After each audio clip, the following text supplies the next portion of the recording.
இந்த அருமையான ஆண்டவர் ஆசீர்வதிக்கப்பட்ட இந்த ஓய்வு நாளுக்காக சபை கூடுதலுக்காக நன்றி செலுத்துகிறோம். உங்களுடைய வார்த்தையை நீர் மகிமைப்படுத்தும் ஆண்டவர், எங்களோடு பேசும், அடியானோடு இடைப்படும், அடியானை மறைத்துக் கொள்ளும். எல்லா துதியும் உமக்கு செலுத்தி ஆண்டவராக இயேசு கிறிஸ்துவின் மூலம் இந்த ஜெபத்தை ஏறெடுக்கிற நல்ல பிதாவே, ஆமென். பிதா, குமாரன், பரிசுத்த ஆவியின் நாமத்திற்கு மகிமை உண்டாவதாக. இந்த நாளிலே இப்படிப்பட்ட ஒரு நல்ல ஒரு சந்தர்ப்பத்தை எனக்கு கொடுத்த திருச்சபை ஆயர் அவர்களுக்கும், செயலர், பொருளர், கமிட்டி அங்கத்தினர்களுக்கும், ஆண்கள் பெண்கள் சபை அங்கத்தினர் அவர்களுக்கும் மற்றும் ஒவ்வொருவருக்கும், சிறியோர் பெரியோருக்கும் நான் இந்தியா அர்ப்பணி ஊழியத்தின் சார்பாக நான் நன்றிகளை எடுக்கிறேன். இந்த நாளிலே நாம் ஒரு முக்கியமான காரியங்களை சிந்திக்க நாம் அழைக்கப்பட்டிருக்கிறோம். நம்முடைய இந்த வாரத்தில் நாம் சிந்திக்க அழைக்கப்பட்டிருக்கிற ஒரு கருப்பொருள், சங்கிலிகளை உடைப்போம், போதை பழக்கங்களிலிருந்து விடுதலை பெறுதல் என்று சொல்லப்பட்டிருக்கிறது. ஒருவேளை நீங்கள் நினைக்கலாம், இது திருச்சபைக்குள்ளாக பிரசங்கம் பண்ண வேண்டிய ஒரு தலைப்பா, திருச்சபைக்கு வெளியே இதை பிரசங்கம் பண்ண வேண்டிய ஒரு கருப்பொருளா என்று நீங்கள் யோசிக்கலாம். ஆங்கிலத்தில் breaking chain, finding freedom from addiction என்று சொல்லப்பட்டிருக்கிறது. விசேஷமாக இது போதை ஒழிப்பு ஞாயிறு, அதாவது temperance Sunday, de addiction Sunday என்று இது அழைக்கப்படுகிறது. இன்னொரு முக்கியமான ஒரு சொற்றொடர் நிதான ஞாயிறு என்று இந்த ஞாயிற்றுக்கிழமையை, இந்த ஆராதனையை அழைக்கப்படுகிறோம். இதனுடைய முக்கிய நோக்கம் மது மற்றும் போதை பொருட்கள் தீமையை பற்றி விளக்குவது. அது மாத்திரமல்ல, தனி மனித ஒழுக்கம், சுய கட்டுப்பாடு, செல்ஃப் கண்ட்ரோலை வடிவெடுக்கக்கூடிய ஒரு வாரமாக இது இருக்கிறது. இச்சையடக்கம், சுய கட்டுப்பாடு, அதாவது செல்ஃப் கண்ட்ரோல் என்பது தூய ஆவியானவருடைய கனிகளிலே ஒன்று. எனவே வாழ்க்கையின் எல்லா பகுதிகளிலும் நாம் மிதமாக இருப்பதை இந்த நாள் நமக்கு போதிக்கிறது. விசேஷமாக இந்த காரியங்களை நாம் விழிப்புணர்வை நாம் இருக்கும் சூழ்நிலைகளிலும், நம்முடைய குடும்பத்திலும், திருச்சபைகளிலும் ஏற்படுத்த கூடிய ஒரு சிறப்பான அழைப்பாக இந்த தினத்தை அவர்கள் வைத்திருக்கிறார்கள். அருமையானவர்களே, நாம் போதை என்று சொல்லும் பொழுது அநேக காரியங்களை நாம் நினைக்கிறோம், குடிப்பது மாத்திரம்தான் என்று சொல்லி. அப்படி அல்ல.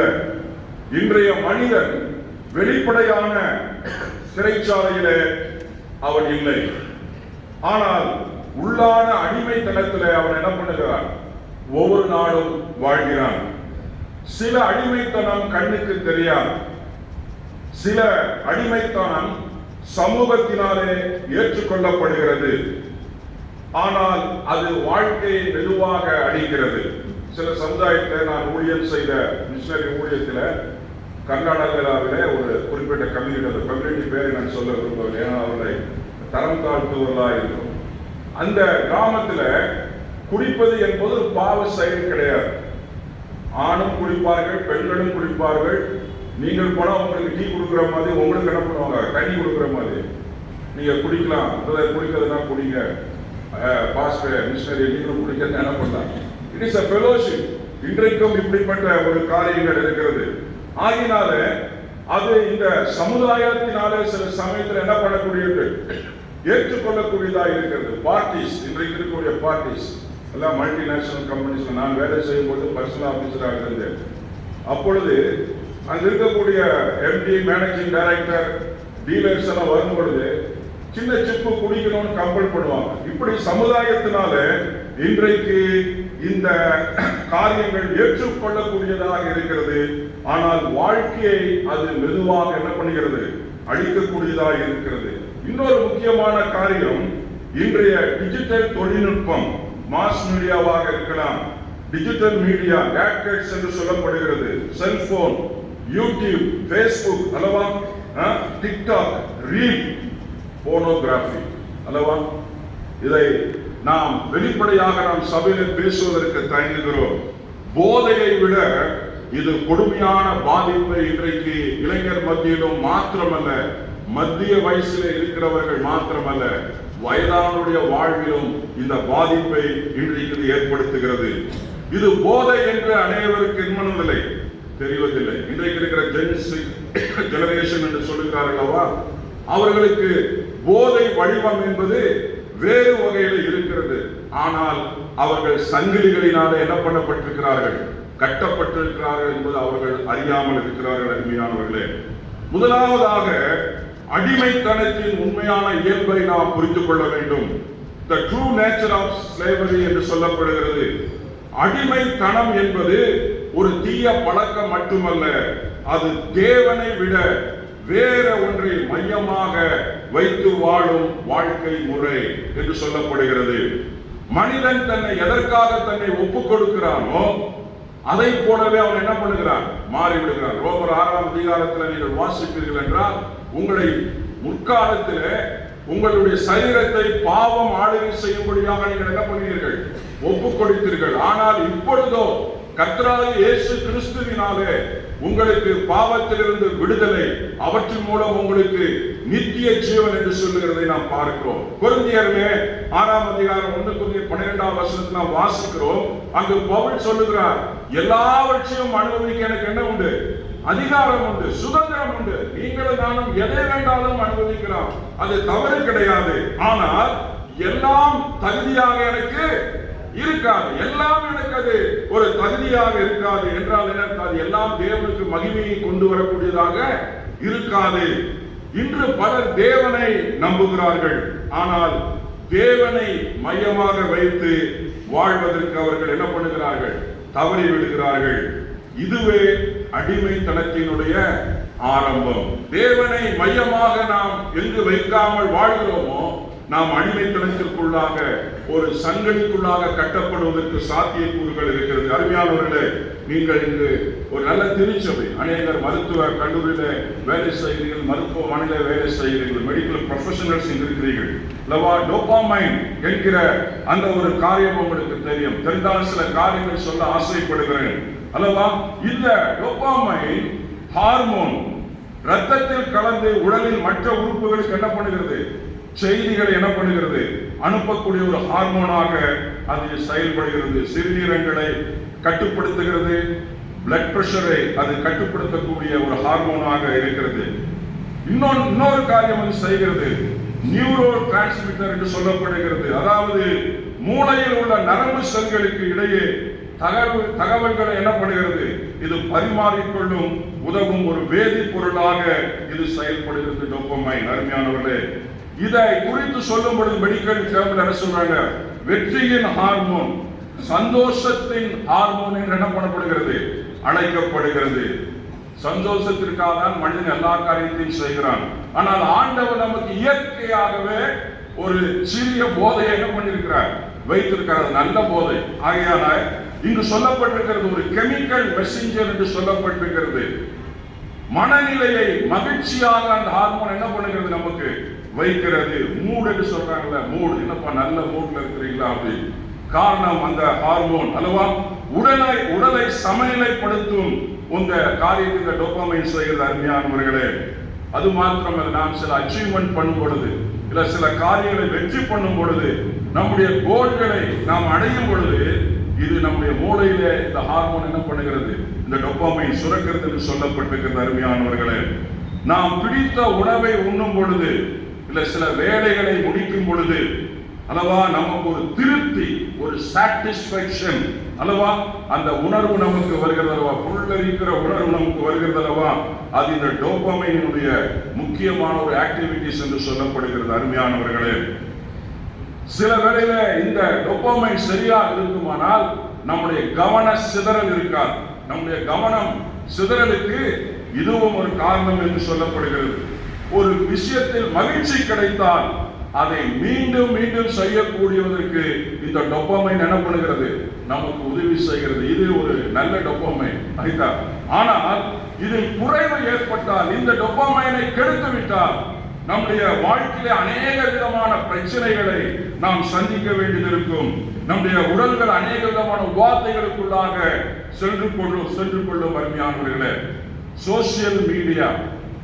இன்றைக்கு மது பற்றி ஒழிப்பு பற்றிய ஞாயிறு. ஆனாலும் மதுவை விட இன்றைக்கு கொடுமையா இருக்கக்கூடிய காரியம் என்ன தெரியுங்களா?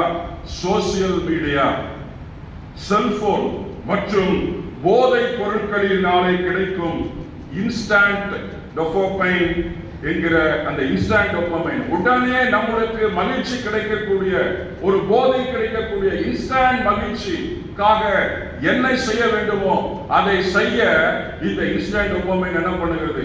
நம்ம சுற்றுச்சூழலிலே அது இருக்கிறது. அருமையானவர்களே, ஆரோக்கியமான வழியில் நமக்கு கிடைக்கும் டோபமைன் நல்லது. அது என்னது? நம் வெற்றி, நமக்கு ஒரு வெற்றியோ நம்ம ஒரு அச்சீவ்மெண்ட் பண்ணும்போது நமக்கு ஒரு சந்தோஷம் வரும். அது இட்ஸ் வெரி குட்.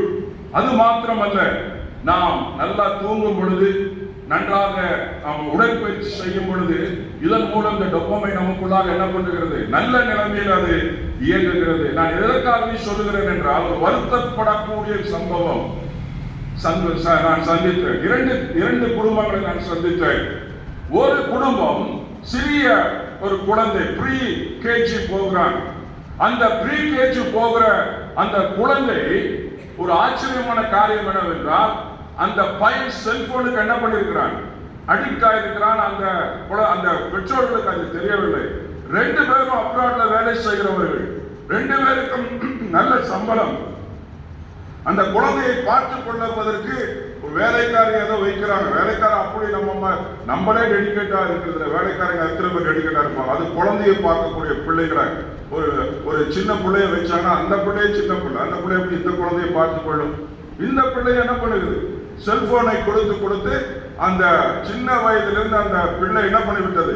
அந்த செல்போனை பார்த்து அப்படியே அது வளர்ந்து கொண்டிருக்கு. இது இந்த பெற்றோர்களுக்கு தெரியவில்லை. அருமையானவர்களே, இது வளர்ந்த பிற்பாடு ஒரு காலகட்டத்தில் இந்த பிள்ளையுடைய அப்பா அம்மாட்ட மாத்திரம் பேசுது, செல்போன்கிட்ட பேசுது, வேற யார்கிட்டயும் என்ன பண்ணுது? பேச்சு என்ன பண்ணுவது இல்லை, பேசுவது இல்லை.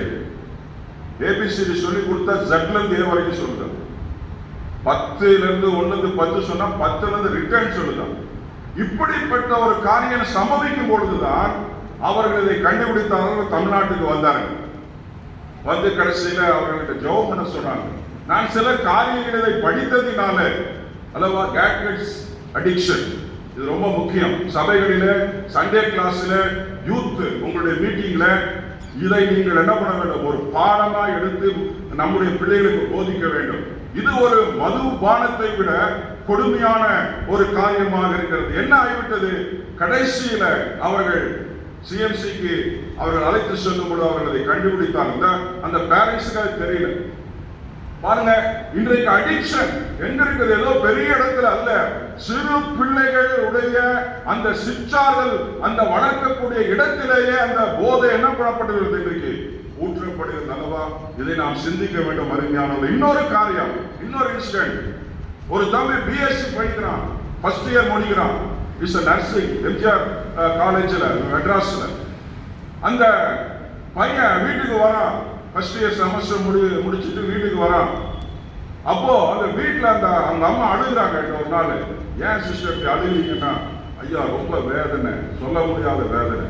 திடீர்னு 10-11 மணிக்கு தூங்கிட்டு இருக்கிற பையன் கேம்ஸ் இத்தடி நான் கையை பிடிச்சி அமுத்துறான். அதை கூட என்ன பண்ணலாம், எனக்கு சென்ஸ தெரியலையா.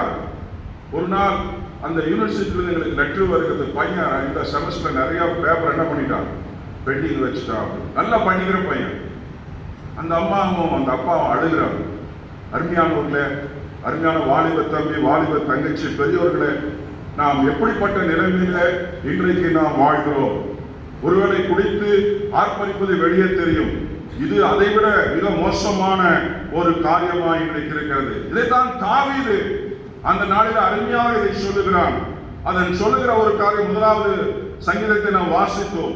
இந்த சங்கீதம் தாவீது இயற்றினாரோ இல்ல எஸ்ரா அநேக சங்கீதங்களை ஒரு முகவரியாக எழுதினார் என்பது தெரியாது. ஆத்தர் பேர் இல்லை. ஆனா அவர்கள் ஒரு இள வயதில இதை ஒருவேளை எழுதியிருக்கலாம், மத்திய வயதில் எழுதியிருக்கலாம். அவர்கள் சொல்லுகிறார்கள், அவர்கள் மற்றவர்களை பார்த்து படம் பிடித்ததை எழுதியிருக்க கூடும் என்று நான் விசுவாசிக்கிறேன்.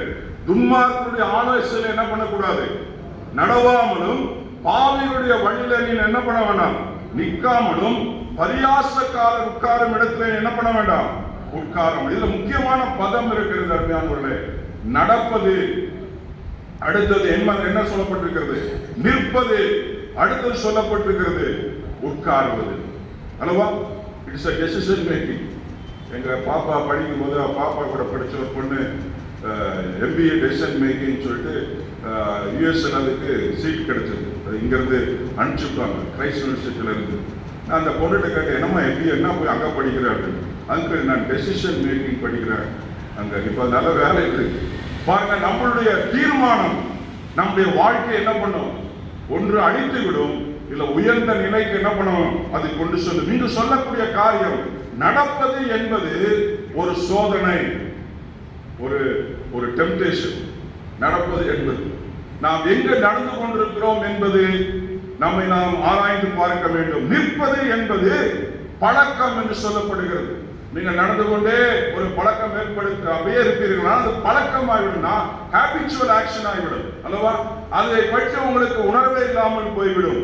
அடுத்தது உட்காருவது என்று சொல்லக்கூடியது அடிமைத்தனம். நாம் அதில் என்ன பண்ணி விடுவோம்? மூழ்கி விடுவோம் என்று சொல்லப்பட்டிருக்கிறது. அருமையானவர்களே, இந்த காலை வேளையில அங்கு அந்த வசனத்தில் சொல்லப்பட்டிருக்கிறது, கர்த்தருடைய வேதத்திலே இரவும் பகலும் தியானமாய் இருக்கிற மனுஷன் பாக்கியவான். இந்த டோபமைன் என்னது? Is a good dopamine.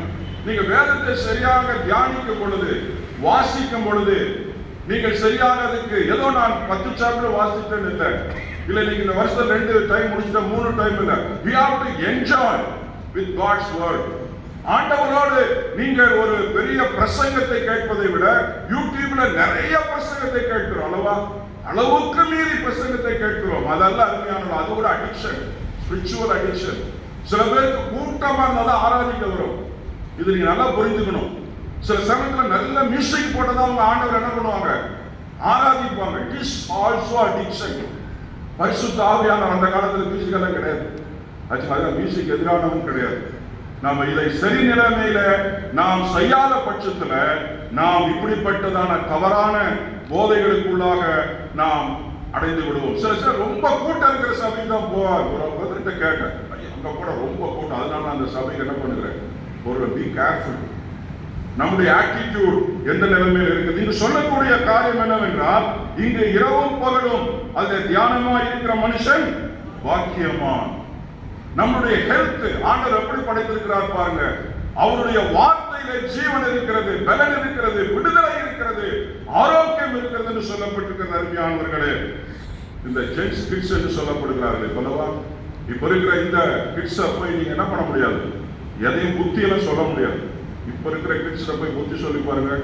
Cellphone பார்க்காதப்பா, அதை செய்யாதப்பா, இதை செய்ய 14 என்ன பண்ணாங்க? காதலையும் ஏறாது, தலைக்குள்ளாயும் நீங்க பாட்டுக்கு போங்க, உங்க வேலையை பார்த்துட்டு போங்க மனசுல சொல்லிட்டு ஒரு புன்முறுவல் மாத்திர புரு அப்படியே ஒரு சிரி மனுஷன் சினப்படிவாங்க பசங்க. போகக்கூடிய ஒரு காலகட்டத்தில் நாம் வாழ்கிறோம் அருமையானவர்களே. ஆனால் நமக்கு சில பொறுப்பு இதில் இருக்கிறது அருமையானவர்களே.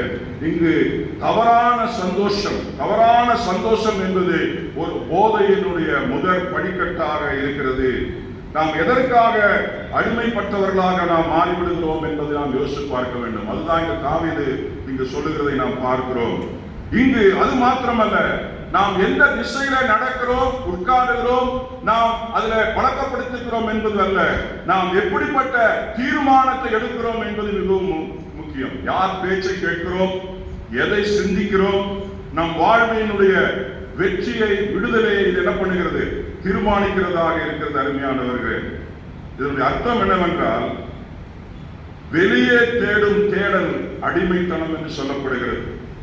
உள்ளே நமக்கு கிடைக்கும் விடுதலை தான் என்னது?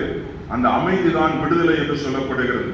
இங்கு நாம் பார்க்கக்கூடிய ஒரு காரியம், சங்கீதக்காரன் இப்படியாக இன்றைய காலகட்டத்தில் தாவீது மாடர்ன் டேவிட் அப்படியாக இருந்தால் அவர் கவிதையை எழுதுவார். எப்படி எழுதியிருப்பார்? இந்த சங்கீதத்தை நான் படிக்கிற கேளுங்க. தவறான தகவல்களையும் எதிர்மறை எண்ணங்களையும் பரப்பும் வாட்ஸ்அப் செய்திகளின் பின்னே தன் அறிவை அடகு வைத்து நடக்காமலும்.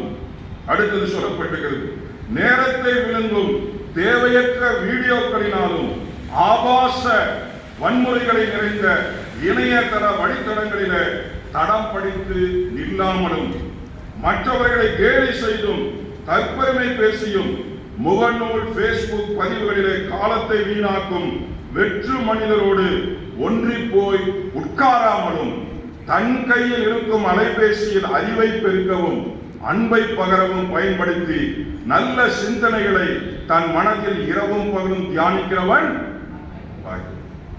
அல்லவா? எப்படி இருக்கு பாருங்க கவிதை. இன்னைக்கு தாவீது என்ன பண்ணியிருப்பாரு? இப்படி ஒரு சொற்றொடர் அவர் எழுதியிருப்பார். அருமையானவர்களே, அருமையான இந்த நாளில இங்கு நாம் இன்னொரு வசனத்தை நாம் வாசித்தோம். தானியேலுடைய புத்தகத்தை நாம் வாசித்தோம் அல்லவா? இதுல தெரிந்து கொள்ளக்கூடிய ஒரு காரியம் இருக்கிறது, முக்கியமான காரியம். தானியேலுடைய சூழல், புது சூழல், புதிய அழுத்தத்திலே அவன் வாழ்க்கையை வாழக்கூடிய ஒரு காரியம். புதிய சலுகைகள் அவனுக்கு கிடைக்கிறது. உங்களுக்கும் எனக்கும் ஒரு புதிய சூழலில் நாம் இருப்போமானால், புதிய அழுத்தத்தை நாம் சந்திப்போமானால், அந்த இடத்துல நமக்கு புதிய சலுகைகள், பிரையாரிட்டிஸ் நமக்கு கிடைக்குமானால், விஐபி ட்ரீட்மெண்ட் கிடைக்குமானால், நானும் நீங்களும் எப்படி இருப்போம்? கடவுளை முன்னிறுத்தி இருப்போமா? அந்த சொசைட்டியோட வெளிப்புற அழுத்தத்தில் நாம் போய்விடுவோமா என்பதை நாம் ஆராய்ந்து பார்க்க வேண்டும். அதுவும் ஒரு வகையான போதை. இங்கு சொல்லப்பட்டிருக்கிறது, அங்கு தானியேல் அவனுடைய உள் தீர்மானத்தில் விசுவாசத்தோடு இருந்தான். இங்கு சொல்லப்பட்டிருக்கிற ஒரு காரியம், உள் தீர்மானம் இல்லாத விசுவாசம் வெளிப்புறமான அழுத்தத்தில் என்ன பண்ணாது? நிற்காது. உங்களுடைய விசுவாசம் எதின் மேலே இருக்கிறதோ அதிலே நீங்கள் இருக்க என்ன பண்ண வேண்டும்? தீர்மானம் எடுக்க வேண்டும். தானியேல் அதைத்தான் செய்தார், தன்னுடைய இருதயத்திலே என்று சொல்லப்பட்டிருக்கிறது அல்லவா? வெளிப்புற அழுத்தம், புதிய சூழல், அநேக சலுகைகள் அவனுக்கு இருக்கிறது, நல்ல சாப்பாடு, நல்ல காரியம் அல்லவா? ஆனால் தானியேல் என்ன பண்ணவில்லை? அதை என்ன பண்ணவில்லை? விரும்பவில்லை. கீரையும் சாதாரண உணவையும் அவர் என்ன பண்ணினார்? தேர்ந்தெடுத்தார். இந்த காரியங்கள் அதை பேச டைம் இல்லை, நீங்களை புரிந்து கொள்வதற்காக சொல்லுகிறேன். இங்கு சொல்லப்பட்டிருக்கிற காரியம், அருமையான தேவனுடைய பிள்ளைகளே, உங்களுடைய தீர்மானம், உங்களுடைய டெசிஷன் மேக்கிங், உங்களுடைய தீர்மானம் உங்களுடைய அடையாளத்தை என்ன பண்ணும்? காப்பாற்றும். உங்களுடைய தீர்மானம் அடுத்த தலைமுறைக்கு என்ன பண்ணும்? அது வழி நடத்தும். உங்களுடைய தீர்மானம் அடுத்த தலைமுறையை என்ன பண்ணும்? வழி நடத்தும். அதனால்தான் தேவன் அவர்களுக்கு விசேஷித்த ஞானமும் விசேஷித்த அறிவையும் என்ன பண்ணுகிறார்? கொடுக்கிறார். இன்றைக்கு பியர் இன்ஃப்ளூயன்ஸ் உங்களுக்கு தெரியும் நினைக்கிறேன். நம்முடைய நண்பர்கள் மூலமாக நமக்கு அழுத்தம் அதிகம் உண்டு. நீங்கள் எப்படிப்பட்ட நண்பர்களோடு இருக்கிறீர்கள் என்பது மிகவும் முக்கியம். அருமையானவர்களே, உன் நண்பனை சொல், உன்னை யார் என்று நான் சொல்லுகிறேன். நாம் எப்படிப்பட்ட காரியங்களிலே நாம் இருக்கிறோம், நம்முடைய நண்பர்கள் எப்படிப்பட்டவர்கள் என்று சொல்லி மார்க் 5:1-21 நாம் வாசித்தோம். அங்கு நாம் பார்க்கும் பொழுது, முன்பு இருந்த நிலைமையை விட மேலான ஒரு நிலைமையில ஒரு மனிதனை ஆண்டவர் என்ன பண்ணுகிறார்? உயர்த்துகிறார். அடிமைத்தனத்திலிருந்து சீரமைப்பிற்கு என்று சொல்லப்பட்டிருக்கிறது. அருமையானவர்களே, அதாவது ஸ்லேவரி டு ரெஸ்டரேஷன் என்று சொல்லப்பட்டிருக்கிறது. ரெஸ்டரேஷன் என்பது ஏதோ திரும்பி புதுப்பித்தது அல்ல, பழைய நிலைமையை விட இன்னும் மேலான நிலைமைக்கு அந்த பொருளையோ அந்த இடத்தையோ அந்த மனிதனை என்ன பண்ணுவது?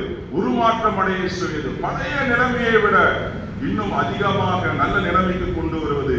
இதை ஆண்டவர் இங்கு செய்ததை நாம் பார்க்கிறோம். அருமையானவர்களே, வாழ்க்கையில கண்ணியத்தை மீட்டெடுக்கும் ஒரு விடுதலை.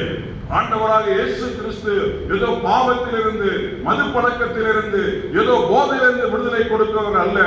ஆண்டவர் கட்டுகளிலிருந்து விடுதலை கொடுக்கும் பொழுது நம்முடைய வாழ்வு, அந்த தனிப்பட்ட மனித வாழ்வு ஒரு கண்ணியத்தையும் மீட்டெடுக்கும் ஒரு பெரிய ஒரு விடுதலையும் அவன் என்ன பண்ணுகிறான்? அவன் அனுபவிக்கிறான் என்று சொல்லப்பட்டிருக்கிறது. நீங்க அந்த மனிதனுடைய பேக்ரவுண்ட நீங்க பாத்தீங்கன்னா, அவன் சங்கிலினாலே அவனால என்ன பண்ண முடியாது? கட்டப்படாமல் இருந்தது. இன்னைக்கு பெரிய பெரிய விலங்கு யானையை பாருங்க, சங்கிலி போட்டு என்ன பண்ணி வைப்பாங்க? கட்டி வைப்பாங்க. அதை கட்டுப்படுத்த முடியாது. ஆனால் இந்த சங்கிலிகளினாலே கூட இவனை என்ன பண்ண முடியல? கட்டுப்படுத்த முடியவில்லை என்று சொல்லப்பட்டிருக்கு. அவன் சமூகத்திலிருந்து என்ன பண்ணப்பட்டவன்? விலக்கப்பட்டவன். அவன் வாழ்ந்த இடம் தன்னைத்தானே காயப்படுத்திக் கொண்டவன் என்று சொல்லப்பட்டிருக்கிறது. அவனுடைய குடியிருப்பு எங்க இருந்தது? கல்லறை. கல்லறையில தமிழ்ல பேசினா சுடுகாட்டில் அல்லவா? சுடுகாட்டில் அவன் இருந்தான். அங்கு சங்கிலிகளை அவன் முடித்து போடுகிறவனாய் காணப்பட்டான். கூக்குரல் இடக்கூடியவனாய் காணப்பட்டான். கல்லுகளினாலே அவன் தன்னை என்ன பண்ணினான்? காயப்படுத்திக் கொண்டான். இது அடிமைத்தனத்தினுடைய உச்சம். அடிமைத்தனத்தின் உச்சம். நாம் அந்த முதலாவது சங்கீதத்தில் சொன்னபடி நடக்காமல் போனால் நம்முடைய வாழ்வு கடைசியில இந்த நிலைமையில கொண்டு போய் பிசாசு என்ன பண்ணி விடுவான், தள்ளிடுவான். மென்டல் ஒரே நாள் ஏற்படுறதில்லை. சைக்காலஜிக்கல் ப்ராசஸுக்கு பிற்பாடு அவன் அந்த போதையிலிருந்து விடுதலை அடையாமல் போகும் பொழுது அவனுடைய மனோநிலை என்ன பண்ணுகிறது, அவன் பைத்தியக்காரனாக காணப்படுகிறான். அருமையானவர்களே, ஆனால் இந்த மனிதன் செய்த ஒரு காரியம், அவன் இயேசுவை நோக்கி என்ன பண்ணுகிறான், ஓடி வருகிறான். இன்றைக்கும் 100% விடுதலை உண்டு. இன்றைக்கு சில சமயத்துல நாம் சில தனிநபர்கள் செய்யக்கூடிய அட்டகாசம் தெரியுமா, அவர்களை ஆக்ட் பண்றாங்க. அவங்க இயேசுவுக்கு இடம் கொடுப்பதில்லை. அந்த குடும்பம் இயேசுவை சரியான நிலையில் என்ன பண்ணுவதில்லை, முன்னிறுத்துவதில்லை. ஜபிக்கிறோம், அங்க போறோம், அந்த ஊழியருக்கு காட்ட போறோம், இந்த ஊழியத்துக்கு காட்ட போறோம், நாங்க உபாசிக்கிறோம், எங்களுக்கு மந்திரம் வச்சுட்டாங்க. மாதிரி யாரையும் நான் தவறா சொல்லவில்லை. இயேசுவை விட எந்த வல்லமையும் இந்த உலகத்தில் பெரிதானது அல்ல. எங்கோ நாம் சறுக்குகிறோம். அருமையானவர்களே, இங்கு சொல்லப்பட்டிருக்கிறது, லோகியன் ஆயிரக்கணக்கான வீரர்களுடைய படை உள்ள அந்த பெயர். அப்படிப்பட்ட தீய சக்தி அவனை ஆட்கொண்டிருக்கிறதை நாம் பார்க்கிறோம். அவன் இப்பொழுது வஸ்திரம் தரித்து உட்கார்ந்து புத்தி தெளிந்திருக்கிறதை கண்டு ஜனங்க என்ன பண்ணாங்களாம், ஆச்சரியப்பட்டார்கள் என்று சொல்லப்பட்டிருக்கிறது. அருமையானவர்களே, வேதத்திலே யோவான்ல சொல்லப்பட்ட 8:36 குமாரன் உங்களை விடுதலை ஆக்கினால் மெய்யாகவே நீங்கள் என்ன பண்ணுவீர்கள், விடுதலை அடைவீர்கள். குமாரன் விடுதலை ஆக்கும்படியாக வந்திருக்கிறார். அவர் நம்மை அந்த எல்லா பாவத்தில் இருந்தும் போதையில் இருந்து மாத்திரமல்ல, அடிக்ஷன் என்ற வார்த்தை இருக்கிறது. நாம் என்னென்ன காரியங்கள் அடிக்ட் ஆகியிருக்கிறோம் என்பது நமக்கே தெரியாது. நம்முடைய வாழ்விலே சில அடிக்ஷன் நம்மை அறியாமலே நமக்குள்ளாக அது ஒரு பழக்க வழக்கமாக, ஹாபிச்சுவல் ஆக்டிவிட்டிஸாக அது நம்மை ஆட்படுத்திக் கொண்டிருக்கும். அருமையானவர்களே, அதைத்தான் இங்கு சொல்லப்பட்டிருக்கிறது. குமாரன் உங்களை விடுதலை ஆக்கினால் மெய்யாகவே நீங்கள் என்ன பண்ணுவீர்கள், விடுதலை. அது எந்த ஊழியக்காரன் உங்களுக்கு விடுதலை தர முடியாது. நோயிலிருந்து கூட விடுதலை தரலாம், ஏதோ பிரயர் பண்ணி விடுதலை தரலாம். பாவத்திலிருந்து, அடிமைத்தனத்திலிருந்து எந்த ஊழியக்காரனும் உங்களை என்ன பண்ண முடியாது, மீட்டெடுக்க முடியாது, பரிசுத்தத்தை தர முடியாது.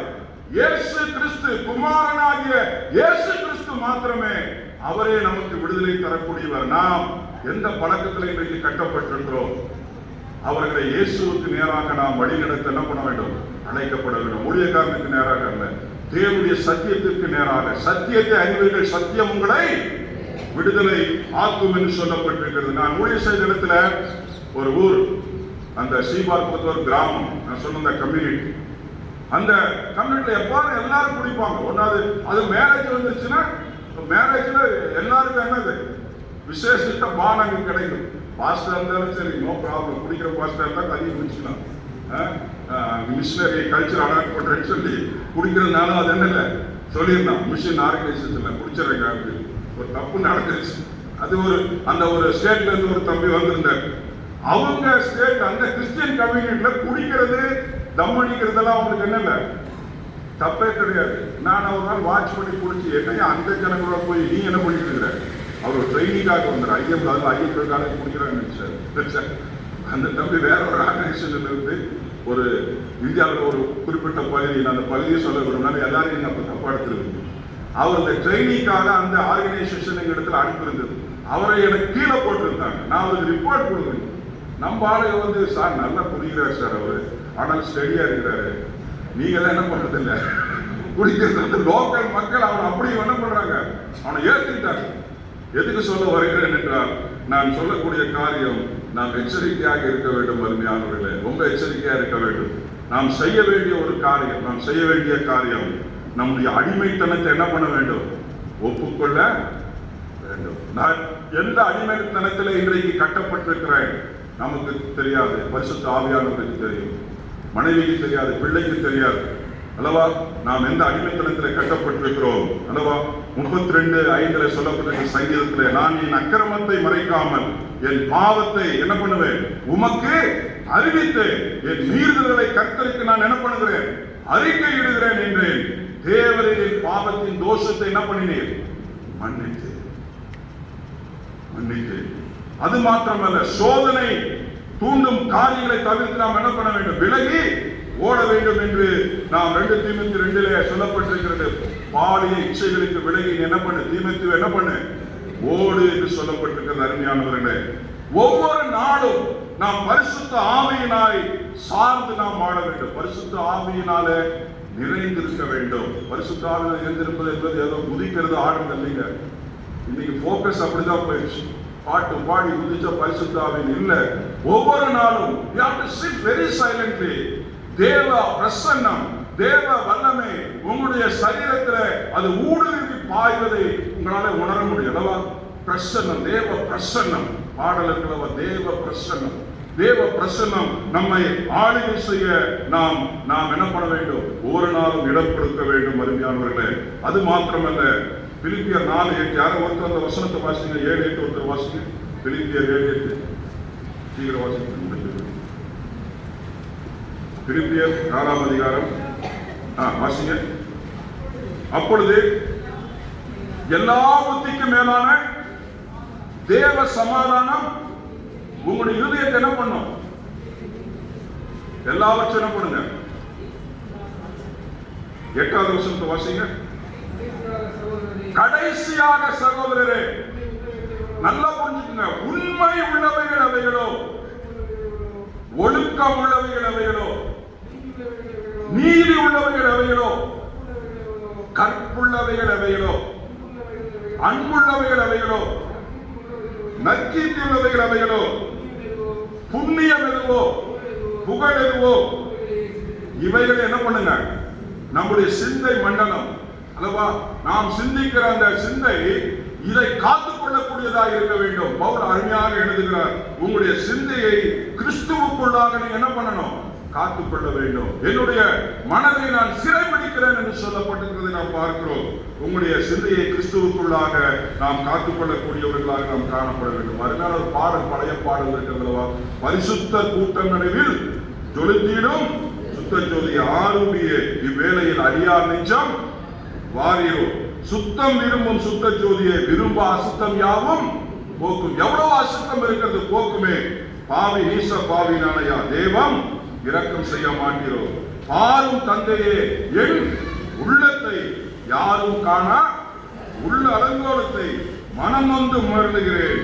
பரிசுத்தம் துணை வேண்டும் தகப்பனே, என்னை எதிர்க்கும் சக்திகள் பலவும். இதை நாம் புரிந்து தேவ சமூகத்தில் நம்மை நாம் ஒப்புக் கொடுக்கக்கூடியவர்களாக இருக்க வேண்டும். அருமையானவர்களே, நீங்கள் என்னோடு சேர்ந்து அருமையான இந்த ஜபத்தை, இந்த ஒப்புக்கொடுத்தல் ஜபத்தை ஏறெடுத்து நாம் கண்ணை மூடி நாம் ஜெபம் பண்ணுவோம். அருமையானவர்களே, நாம் கண்ணை மூடுவோம். அருமையான சகோதரனே, சகோதரியே, இன்றைக்கு நீ நானும் எதிரே அடிமைப்பட்டிருக்கிறோம்.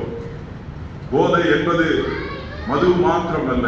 இன்றைக்கு வித்தியாசமான நிலையில இன்றைக்கு சமுதாயத்திலே திருச்சபைகளுக்குள்ளாக கூட ஜனங்களை தீர்ப்படுத்துகிறது. நாம் ஒப்புக்கொடுத்த ஆண்டு நோக்கி பார்த்து மனதில சொல்லுவோமா, பிதாவே, இயேசுவின் ரத்தத்தினாலே நீர் எனக்கு கொடுக்கிற விடுதலைக்காக உங்களுக்கு நான் என்ன பண்ணுகிறேன்? நன்றி செலுத்துகிறேன் ஆண்டவரே. என் வாழ்க்கையில இருக்கும் அடிமைப்படுத்தும் கட்டுகளை உடைத்து இன்றைக்கு என்ன பண்ணும்? என்னை விட்டு அகற்றும் ஆண்டவரே. மனம், உடல் ரீதியான கட்டுப்பாட்டை, எண்ணங்களை விட்டு என்னை எடுத்து போடும் ஆண்டவரே. பரிசுத்த ஆவியானவரே, தூய்மையிலும் வெற்றியிலும் நடக்க எனக்கு என்ன பண்ணும்? நீர் உதவி செய்யும் ஆண்டவரே. எங்களை எந்த கெட்ட பழக்கத்திற்கும் அடிமையாகாதபடி ஆண்டவரே என்னை நீர் என்ன பண்ணும்? காத்துக்கொள்ளும் ஆண்டவரே. ஆவியானவரே, நீர் எங்கு இருப்பீரோ அங்கு விடுதலை என்று வாக்குத்தத்தத்தை கொடுத்தவரே, எங்களை உம்மை விடுதலையோடு தொழுது கொள்ள எனக்கு உதவி செய்யும் ஆண்டவரே. என்னை பலப்படுத்தும் உம் ரத்தத்தினாலே என்னை புனிதனாக, புதிய மனுஷனாக இயேசுவின் நாமத்தினாலே மாற்றும் ஆண்டவரே. என்னை நான் ஒப்புக் கொடுக்கிறேன் ஆண்டவரே. ஆண்டவரே, என்னை நான் ஒப்புக் கொடுக்கிறேன். என்னை நான் உம்முடைய சன்னிதானத்தில் அர்ப்பணிக்கிறேன். என்னை விடுதலையாக்கக்கூடிய தெய்வம். வேதத்தில் சொல்லப்பட்டிருக்கிற ஒரு காரியம், நம்மை சுற்றி நெருங்கி இருக்கிற பாவம், இன்றைக்கு நம்மை சுற்றி நெருங்கி இருக்கிற போதை வஸ்துகள் நம்ம அடிமைத்தனத்தை ஆழ்த்திவிடும். அன்பின் தகப்பனே, இந்த அருமையான வேளையில் அருமையான திருச்சபை மக்களை இந்த கருத்தில் ஒப்புக் கொடுக்கிறோம். ஒருவேளை சில குடும்பங்களில இதற்கு அடிமைப்பட்டிருப்பார்களானால், எங்களுடைய நண்பர்கள், உறவுகள் இதில் அடிமைப்பட்டிருக்குமானால் அவர்களுக்காக நாங்கள் ஜெபிக்கிறோம். கர்த்தர் இந்த நாளிலே நீர் விடுதலையை தருகிறவர், அந்த சங்கிலிகளை உடைத்து போடுகிறவர். கர்த்தர் பரிசுத்த ஆவியை எங்களுக்கு கொடுத்திருக்கிறீர். கர்த்தர் இந்த நாளில் ஒரு பரிசுத்தை எங்களுக்கு தாரும். இந்த புதிய ஆண்டிலே, புதிய வருடத்தின் ஆரம்பத்தில் வந்திருக்கிற எங்களை பரிசுத்தப்படுத்தும் ஆண்டவரே. இன்றைக்கு பரிசுத்தப்படுத்திக் கொள்ளுங்கள். நாளைக்கு நான் அற்புதத்தை செய்வேன் என்று சொன்னீர். எங்களுடைய வாழ்க்கையே அற்புதமாய் மாறுவதற்கு என்னுடைய பரிசுத்தத்தை எங்களுக்கு தாரும். இயேசுவின் நாமத்தில் ஜெபிக்கிறேன் நல்ல பிதாவே.